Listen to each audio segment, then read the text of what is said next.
محمد کے گھرانے سے وفاداری نہ چھوڑیں گے. اگر روشنی نہ ہوتی تو اندھیرے کا پتہ نہ چلتا. اگر میٹھا نہ ہوتا تو کڑوے کا پتہ نہ چلتا. یہ ہر ایک کی ضد ہوتی. ہر ایک اپنی ضد سے متضاد سے پہچانے کا. اسی طرح اگر جھوٹے نہ ہوتے سچوں کا پتہ نہ چلتا. باطل نہ ہوتا تو حق کا پتہ نہ چلتا. اب ادھر سے جو آئے ہوئے تھے کون تھے؟ نصارہ نجران. ادھر سے کون ہوئے تھے؟ پیغمبر اور پیغمبر کا خاندان. یہ آئے نا. اب بات یہ ہے کہ آپ دیکھیں کہ وہ کون جھوٹے ثابت ہوئے. شکست کس نے مانی؟ نصارہ نجران. وہ جھوٹے ثابت ہوئے, شکست تسلیم کر لی. جب جھوٹے ثابت ہوئے اب سچے ثابت کون ہوئے؟ پیغمبر خاتم اس کا خاندان, وہ سچے ثابت ہوئے. اب اللہ نے دکھا دیا کہ نظام کے ذریعے اے لوگوں, اے متقیوں, اے ایمان والو, آج میں نے میدان مبالغہ میں تمہیں عیسائیوں کے مقابلے میں لا کر دکھا دیا کہ جھوٹوں کے مقابلے میں جو گئے تھے یہی سچے تھے, وہ جھوٹے تھے. آج میں نے دکھا دیا. اب قیامت تک خود پہچان دے رہیے, جو بھی ان سچوں کے مقابلے میں آئے گا وہی جھوٹا ہوگا. جو بھی سچوں کے مقابلے میں آئے گا جھوٹا ہوگا. بس دیکھو جو آپ اگر صاحب انصاف ہے وہ دیکھے کہ مقابلے جڑا آندے وہ جھوٹا ہے, جو مقابلے نہیں آندا تو وہ آپ نال تھی ہونے. مقصد یہ ہے کہ جو ساتھ دے گا, جو ان کی اتباع کرے گا وہی ان کا پیروکار ہے, وہی ان کا ساتھ ہے. سچوں کے ساتھ کا مطلب یہی ہے کہ جو سچے جو حکم دیں اسی پر عمل کرو, جس سے روکیں اس سے رک جاؤ. یہ ساتھ یہ ہے, ساتھ یہ نہیں ہے کہ صرف نام کا دعویٰ کریں کہ ہمیں محبت ہے محبت ہے محبت ہے اور عمل نہ کریں. ماسل آربیدی کی ماسل سفینہ نوح, میرے اہل بیت کی مثال کشتی نوح کی طرح. من لا کے مانا جا ومن تخلف عنا فضل خالقہ وہوا. میرے اہل بیت کی مثال کشتی نوح کی طرح ہے. جو اس کشتی پر سوار ہوا اس نے نجات پائی, جو اس کشتی پر سوار نہیں ہوا یا سوار ہو کر اتر گیا وہی ہلاک و غرق ہو گیا. وہ ہلاک و غرق ہو گیا. محبت کا مطلب یہی ہے, کشتی پر سوار ہونا ہے. اہل بیت کی کشتی پر سوار ہوگے تو یہی محبت کا تقاضا بھی پورا ہوگا. اگر صرف زبانی دعویٰ ہے کشتی پر سوار نہیں ہوئے تو محبت کا تقاضا بھی پورا نہیں ہوگا. مثلا کشتی ہے, کشتی کے ساتھ محبت ہے, کشتی دریا میں آ رہی, ہم کنارے پر کھڑے کشتی کی تعریفیں کر رہے ہیں, ماشاءاللہ کتنی خوبصورت کشتی ہے, کشتی کے فضائل بیان کر رہے ہیں, کشتی کے نام کے قصیدے پڑھ رہے ہیں. بالکل پڑھنے چاہیے, بالکل ثواب ہے. کیوں؟ کشتی اس لائق ہے اس کی تعریف کی جائے. لیکن کشتی پر سوار ہونا نہیں, کنارے پر کھڑا ہے, فضائل بیان ضرور کر رہا ہے لیکن کشتی پر سوار نہیں ہے. آسو جرا کنی تے کھڑے تعریف کرنا کھڑے, کشتی آندھی پئی ہے, وہ کشتی سے سوار ہے جب پارو کھڑے. اسی طرح آگے کشتی آ رہی ہے, اب کشتی معاذ ڈوب گئی یا کسی طوفان میں پھنس گئی. اب چونکہ اس کو کشتی سے محبت تھی, یہ رونے لگا, چیخنے لگا, چلانے لگا کہ کشتی بھنور میں پھنس گئی ہے, اس کو بچائیے, کہ اللہ تعالیٰ اس کو بچائے. دعا مانگنے لگا, رونے لگا, رو رہا ہے. کیوں؟ اسی لیے رونا چاہیے, کوشش کرنی چاہیے, دعا مانگنی چاہیے, کیونکہ اس کو کشتی سے محبت ہے اور کشتی بھنور میں پھنس گئی ہے. لیکن دعا تو مانگ رہا ہے, کشتی پر سوار نہیں. سوار کیسے ہوگا؟ سوار ایسے ہوگا جب کشتی پر بیٹھ گیا, اب اس کی حرکت اس کے تابع نہیں رہی. اب جہاں کشتی جائے گی یہ وہیں جائے گا, کشتی آرام کرے گی یہ آرام کرے گا, کشتی چل پڑے گی یہ چل پڑے گا, کشتی شمال کی طرف جائے گی یہ شمال کو جائے گا, کشتی جنوب کی طرف جائے گی یہ جنوب کو جائے گا, کشتی مشرق کو جائے گی یہ مشرق کو جائے گا, کشتی مغرب کو جائے گی یہ مغرب کو جائے گا. کیونکہ اپنے اختیار تو ہے نہیں, جو اس پر سوار ہے اپنے اختیار ختم ہو گیا. یہی اہل بیت کی کشتی پر سوار ہونے کا مقصد ہے. اگر اہل بیت سے محبت ہے تو ان کی کشتی پر سوار ہو تو پھر اپنا اختیار نہ رہے, جہاں یہ حکم دیں تو کرنا ہے, جس بات سے روکیں اس سے روکنا ہے. اگر ہم کریں اپنی مرضی, محبت اہل بیت کے ساتھ ہے, یہ خالق اپنی دعوت ہو سکتا ہے مگر کشتی پر سوار ہونا نہیں. صلوات پڑھو.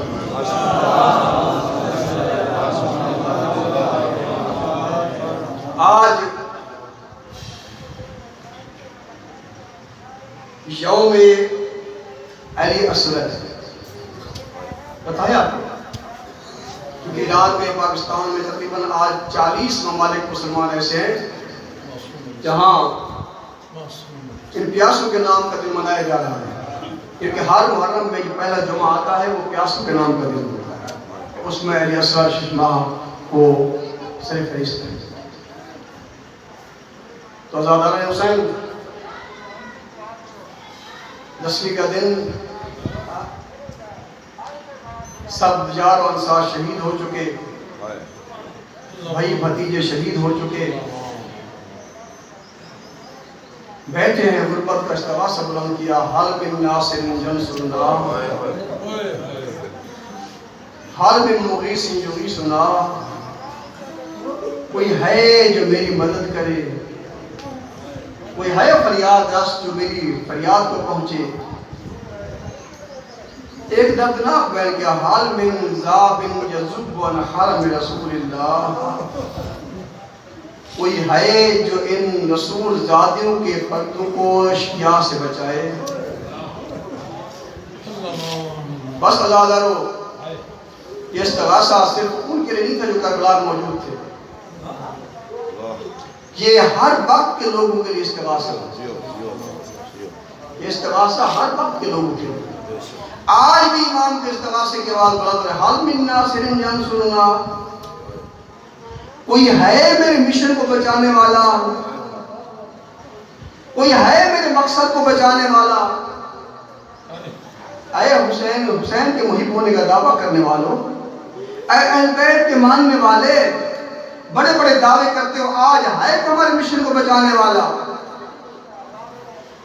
کتنی محبت کا دعویٰ کرتے ہیں، لیکن نماز کے وقت کتنے ہوتے ہیں؟ حسین کا مشن نماز نہیں تھا. کوئی پیسہ کسی کے پاس ہے، دولت خرچ کرو میرے مشن کو بچاؤ. اپنی جان کا نذرانہ پیش کرنا پڑے، اس کو جان کا نذرانہ پیش میرے مشن کو بچاؤ. جو کچھ بھی قربان کرنا پڑے قربان کرو، میرے مشن کو بچاؤ. آج تو کہتے ہیں یا لیتنی کنا باقوم فنفوز فوزا عظیما، مولا کاش کہ میں اسی ہوں وہاں کربلا، تو میں بھی عمر عظیم میں حصہ گننا. آج بھی حصہ لے سکتا، آج بھی حصہ لے سکتا ہے. آج بھی جو امام حسین کے مشن کو زندہ رکھے گا، جن مشن کو بچائے گا، تو وہ بھی شہدائے کربلا میں شمار ہو. امام کے استغاثہ کی آواز بلند ہوئی، فرشتوں کی ایک جماعت آئی، مولا ہمیں حکم دیں. آپ نے فرمایا نہیں، یہ مجھے دیکھ رہے ہیں، میں انہیں دیکھ رہا ہوں. میں نہ دیکھی جانے والے یہ قوم سے ان کو نہیں لڑانا چاہتا. تم واپس چلے جاؤ. روایات ملتا ہے کہ جنوں کا ایک لشکر آیا، مولا ہمیں حکم دیجئے، ہم ابھی ان کو برباد کر دیں. آپ فرمایا نہیں، میں انہیں دیکھ رہا ہوں، یہ مجھے دیکھ رہے ہیں. میں ایک غیر مرئی شیعہ شیعہ کے ساتھ لڑنا نہیں چاہتا. تم واپس چلے جاؤ. مولا کو خدمت اتنا کرنا، جب میری شہادت ہو جائے تو مدینہ میں میری شہادت کی خبر پہنچے. یہی وجہ روایات میں ملتا ہے کہ جب شہادت امام کی، اس وقت مدینہ کے فضا میں آواز آتی کہ روح بلند ہوتا تھا کہ اے لوگوں، اے مدینہ والو، حسین شہید ہو گیا. یا رسول اللہ تیرا حسین مارا گیا. آواز آتی تھی لیکن نظر کوئی نہیں آتا تھا. اجرکم اللہ. یہی استغاثہ کی آواز جب معصوم علیہ السلام نے سنی تو وہ اپنے جھولے میں تڑپنے لگا. پردے داروں کے رونے کی آواز آئی. اس وقت امام گھر میں آئے. امام نے وجہ پوچھی. جناب زینب سلام اللہ علیہ نے عرض کی کہ اے فرزند رسول، جب سے تم نے استغاثہ کی آواز بلند کی ہے، اس وقت سے معصوم بچہ جھولے میں آرام نہیں کرتا، کہ تڑپ رہا ہے. اس کو تھوڑا سا پانی پلا دیجئے. امام نے اپنے بچے کو اٹھایا، بچے کو اٹھا کر لے آیا اشقیاء کے سامنے.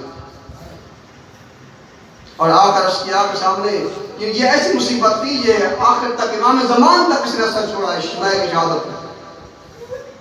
ششمائی کی پیاس نے امام زمان تک اثر چھوڑا ہے، حتیٰ کہ روایات میں ملتا ہے امام رضا علیہ السلام ایک مرتبہ بیٹھے تھے، ایک شاعر، اس کا نام مجھے یاد نہیں، وہ بیان کر رہا تھا اپنے اشعار، تو جب علی اصغر کی شہادت کے اشعار پر آیا تو اس وقت پردے کے پیچھے سے ایک چھوٹا سا بچہ ایک نوکرانی کو دیا، اس نے آ کر امام کی گود میں رکھ دیا، اس بچے کا رکھنا تھا، امام کی چیخ نکل گئی،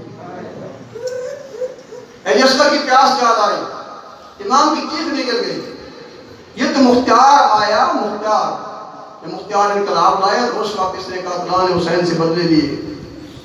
اور منہال کہتا ہے کہ جب مختار انقلاب لا رہا تھا تو اس وقت میں حج کے لیے گیا، تو جب میں حج سے فارغ ہوا میں نے کہا مولا کی زیارت کرتا جاؤں۔ جب مولا کے پاس گیا، مولا نے مجھ سے سب سے پہلے جو سوال کیا، علی اکبر کے قاتل کا نہیں پوچھا، امام حسین کے قاتل کا نہیں پوچھا، کسی کا نہیں پوچھا، امیر قاسم کے قاتل کا نہیں پوچھا۔ سب سے پہلا سوال جو مولا امام ذوالعابدین الدین نے کیا کہ یہ بتا اے منہال، مجھے یہ بتا ابھی حرملہ زندہ ہے؟ ابھی حرملہ زندہ ہے؟ کہتے مولا جب میں آیا تو ابھی تک گرفتار نہیں ہوا تھا، پتہ نہیں، اب مجھے پتہ نہیں ہے۔ اس وقت مولا نے دونوں ہاتھ اٹھائے اور دعا میں پروردگار اس حرملہ کو جہنم سے پہلے اس دنیا میں عذاب کا مزہ چکھا دے، آپ کے عذاب کا مزہ چکھا دے۔ اس کے بعد وہ کہتے ہیں میں وہاں سے روانہ ہوا، جب میں کوفہ کے باہر آیا میں نے دیکھا کہ مختار چند سپاہیوں کے ساتھ کھڑے ہیں، اور اتنے میں تکبیر کی آواز بلند ہوئی، میں بھی ساتھ کھڑا ہو گیا، اتنے میں نے دیکھا کہ حرملہ کو پکڑ کر آ رہے ہیں۔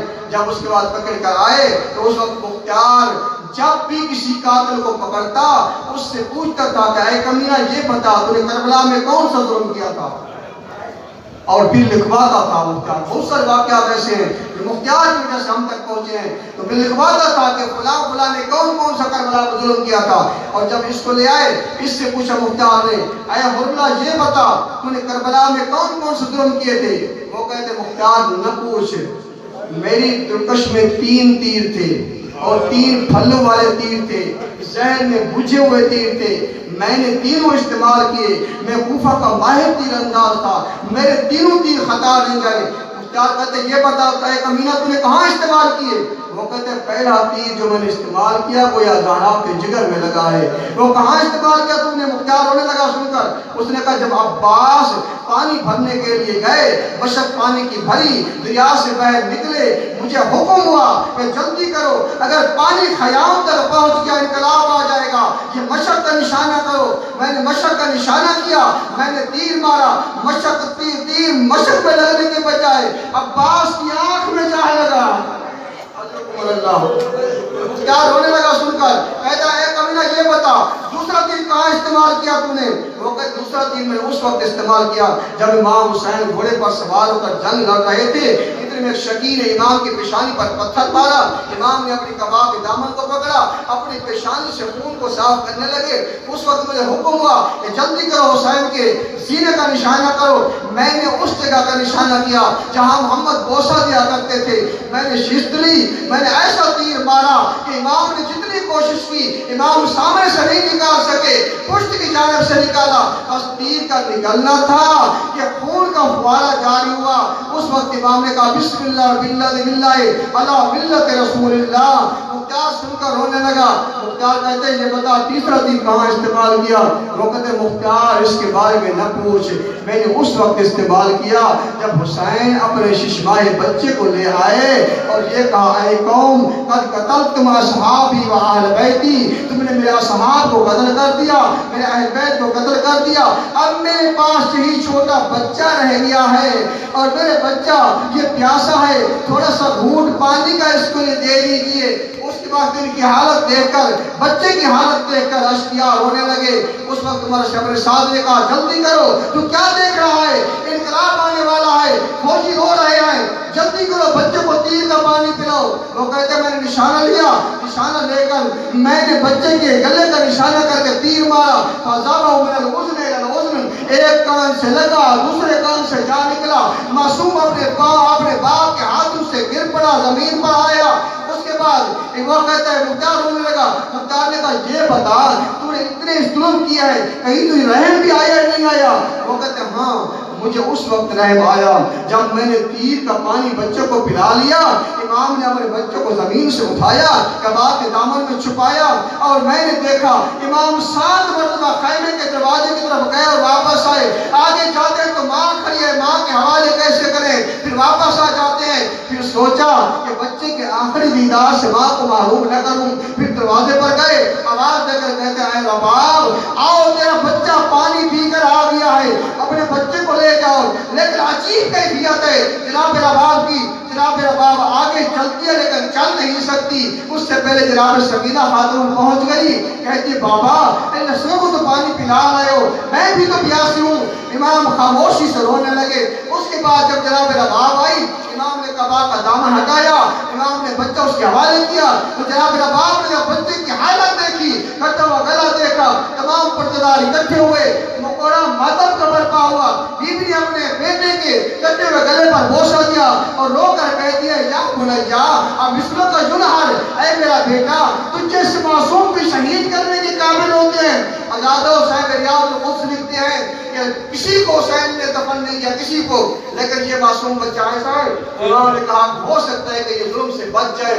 امام نے بچے کو اٹھایا، تلوار لی، خیام کے پیچھے جا کر ایک ننھی سی قبر کھودی، قبر کھود کر بچے کو سینے سے لگائے ہوئے تھے، اب بچے کو زمین پر رکھنے لگے۔ کربلا کی گرم زمین ہے، حسین کا خون ہے، اب رکھے تو کیسے رکھے؟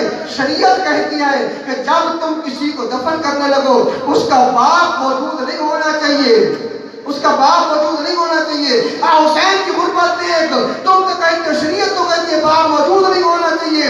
باپ اپنے بیٹے کو خود دفن کر رہا ہے، کربلا کی گرم زمین ہے، اب چاہتا ہے زمین پر رکھے، لیکن گرم زمین پر رکھنے سے پہلے پھر اٹھا لیتا ہے۔ اتنے میں آواز آئی جا حسین، اے میرے حسین اس بچے کو زمین پر رکھ دو، کوئی اور ماں اس کو سنبھالنے کے لیے آ گئی ہے۔ حسین نے بچے کو رکھا۔ آپ بچے کو دفن کرے تو کیسے کرے؟ قبر کا تعویذ کیسے بند کرے؟ کوئی قبر کا تعویذ بند کرنے کے لیے کوئی چیز نہیں تھی، بس اپنے ہاتھوں سے مٹی ڈالنا شروع کی، پاؤں کی طرف سے مٹی ڈالتے گئے۔ جب چہرے کی باری آئی، اب حسین کا بہت بڑا امتحان تھا، اب کیا کرے؟ حسین نے پیٹھ کر کے الٹے ہاتھوں، تاکہ باپ دیکھ نہ سکے، الٹے ہاتھوں سے اپنے بیٹے کے چہرے پر مٹی ڈالنے لگے۔ مٹی ڈال کر اٹھ کھڑے ہوئے، اور اسی لیے وہ کہتے ہیں کہ حسین اٹھ کھڑے ہوئے دامن کو جھاڑ کے، آزادارو یہ معصوم بچے کی شہادت جو تھی یہ بہت بڑا انقلاب تھا اس واقعہ کربلا میں، اور اسلام کی بقا میں اس کا بہت بڑا کردار ہے۔ آج بھی آپ اس شہادت کو یاد کریں، اور جو بھی دیکھتا ہے، بڑے سے بڑا شقی شخص یہی کہتا ہے کہ ٹھیک ہے بڑے تو لڑنے والے تھے، یہ چھوٹا بچہ لڑنے کے قابل تو نہیں تھا۔ ان اشقیاء کی یہ شقاوت ظاہر ہوتی ہے اس بچے کی شہادت سے۔ اللہ تعالی ہم سب کو اجر جزیل عطا فرمائے، ہم سب کو صحیح عزادار بنائے۔ اللہ لعنت القوم الظالمین وسجعلهم الذين ظلموا ايهم القلب ينقلبون۔